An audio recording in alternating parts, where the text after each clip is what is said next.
Track 7.3, Unit 7, page 74, Exercise 3. Listen again and match each speaker, 1 to 5, with what they say about being bilingual, A to H.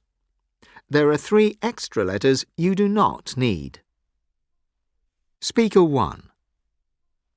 I'm a fluent speaker of German and English.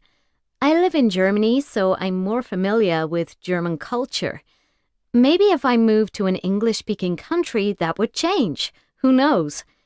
Speaking these languages means I can make myself understood in a lot of places around the world, and my international friends love going on holiday with me because I don't struggle to communicate like they do. At home, I use both languages. My dad's German and my mom's American, so I use German with Dad and English with Mom. People think being bilingual must be confusing, but it isn't. You switch between languages with no problem at all. Speaker 2. I speak English and Spanish, and English is my stronger language, the one I naturally think in, at least. I sometimes find I don't know or can't remember how to say something in Spanish, despite being bilingual. I end up translating badly from English. People look at me in a funny way, and I realise I've tried to make some English expressions sound Spanish, and it doesn't even exist. My friends always ask me to help them with their Spanish homework, but I've got enough of my own to do. I do like being bilingual. I think it'll give me an advantage when I start work. Speaker 3. It's great being bilingual. Sometimes my bilingual friends and I speak our second language so people don't know what we're talking about. Sometimes we use both languages in the same sentence. You don't even notice you're doing it when you're bilingual.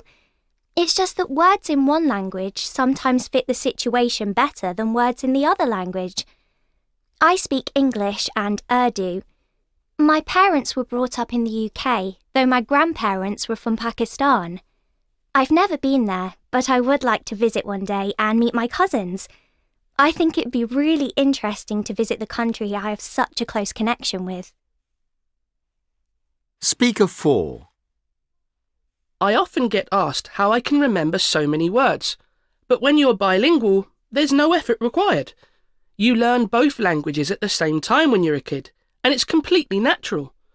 People are really curious about my language abilities.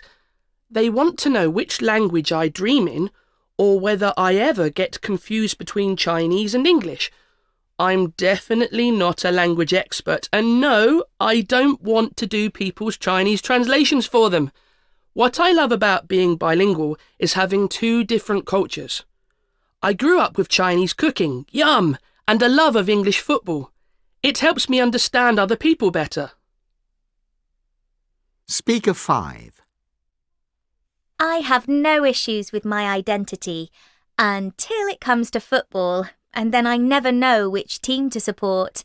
I'm half Brazilian, half English, and when they play against each other, I don't know who to cheer for. I usually think about who I'm watching the match with and support their team. It's easier than disagreeing. People ask, do you feel more Brazilian or more English? And I say, I don't know. Sometimes I feel more Brazilian and sometimes more English. They find that confusing.